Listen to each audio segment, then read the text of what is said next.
Greetings, YouTube. Welcome back to the channel. If there's a spectrum of spenders in this game, and you've got free-to-play players over here and whales over here, I'm somewhere in the middle. I definitely spend way more than I ever thought I'd be spending on this game. The first 2 years I played this, I spent less than $500, and that felt still like something that I would never be able to tell my friends or family, or else they'd have me committed. But in the past 5 years, I've spent over $20,000, which is well more than all but one of the cars I've ever purchased. And I own a $70,000 house. It's now like a $110,000 house.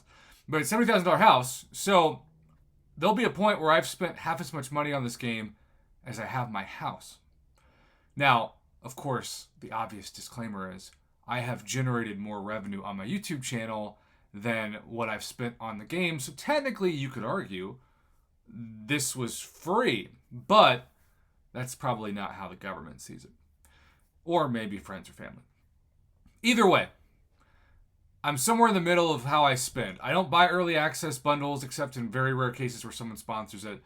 I did buy daily specials every day, but I've taken a break from that for at least a week.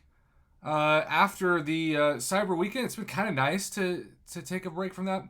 I have bought the Summoner's Black ISO Store Pass and have 53 days left currently, and so I buy that, about once every 30 days. And then, of course, I whale out and buy every offer on July 4th and Cyber Weekend, and even special things like the spring cleaning event. All of that is to say, I kind of understand where free-to-play players are, but I would never pretend to be one. And I guess in theory, I get to be a whale a couple of times a year, but I'm also not one of those. I would like to think that you don't tune into my channel for whale knowledge or free-to-play knowledge, because I'm unqualified to give a perspective of either, just like I'm unqualified to give a perspective on the best ways to win an alliance war or even Battlegrounds. I just try to give the average player perspective from somebody that plays this game more than I do sleep or eat or anything else on a daily basis, because it is my addiction of choice. It is how I choose mostly to get my dopamine fix, especially in the arena, where I've traded my soul years ago for any kind of semblance of humanity. With that being said, I love to give credit where credit's due. Part of why I believe Battlegrounds has been so good for the game is the economy of the game gaining more 6-star 6 stones and more tier 4 class catalyst selectors. And I tell our beloved Mama Bear every single time I talk to her, just lose 3 matches every 2 days. Just lose. Don't even try. You can put your game down when the match starts. Give a gift of a free match to somebody. Just make it through.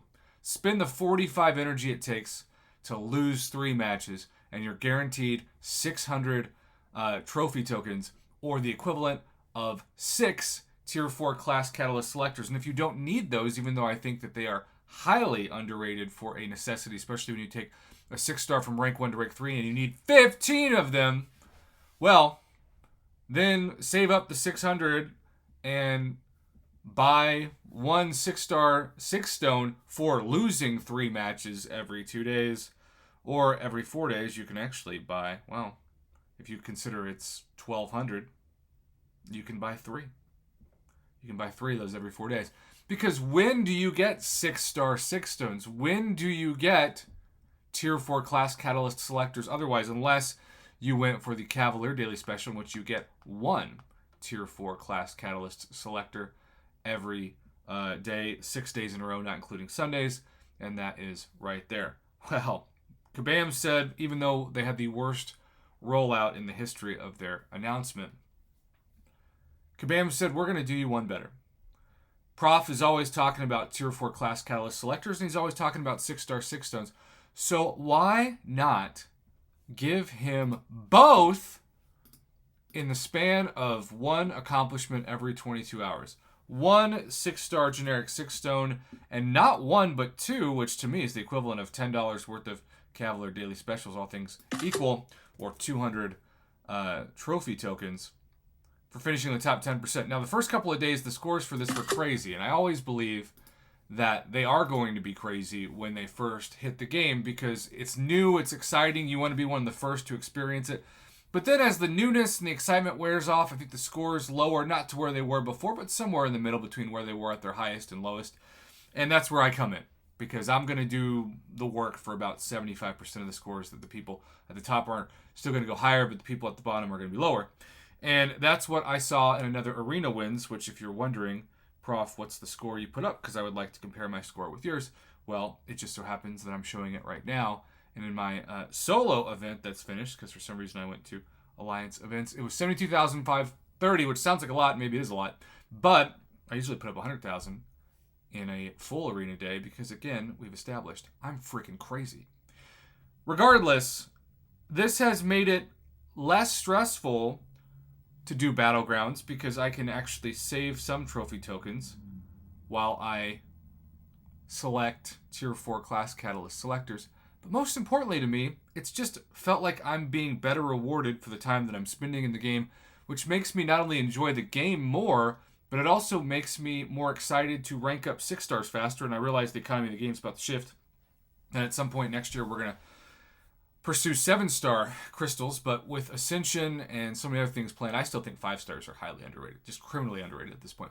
And 6 stars will be that times 1,000 when 7 stars are introduced in the game. And yeah, it'll be exciting to open my first 7-star, and I'll probably get a bunch of views for the time being on YouTube, but that's all fleeting. That's all temporary.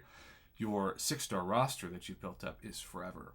And yes, that got very deep very quickly, but that is how I roll with honey butter. So there you have it. Kabam deserves so much credit for how this has been game-changing.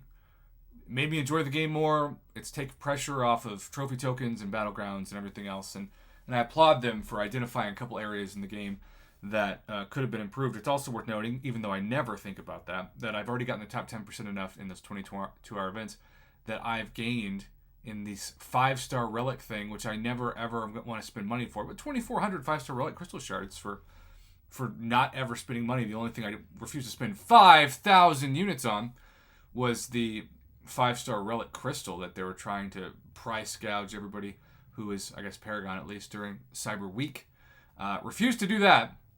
And instead I get 100 5-star relic crystal shards every time I get in the top 10%. And while it's not a lot, it certainly adds up, particularly when you get the top 10% multiple times every week. So Kabam, I applaud you. I feel like when I talk about the economy of the game, I'm always trying to understand what you mean, Kabam, by the economy of the game. And in this sense, the economy of the game has benefited so much, particularly for people who play this game as much as I do every day. And they've taken the pressure off the spending, which, like I said, I'm somewhere in between whales and free-to-play players, and it allows me to relax more and not even spend the $5 I usually spend. So thanks, Kabam. You might be costing yourself money, but you're giving me happiness.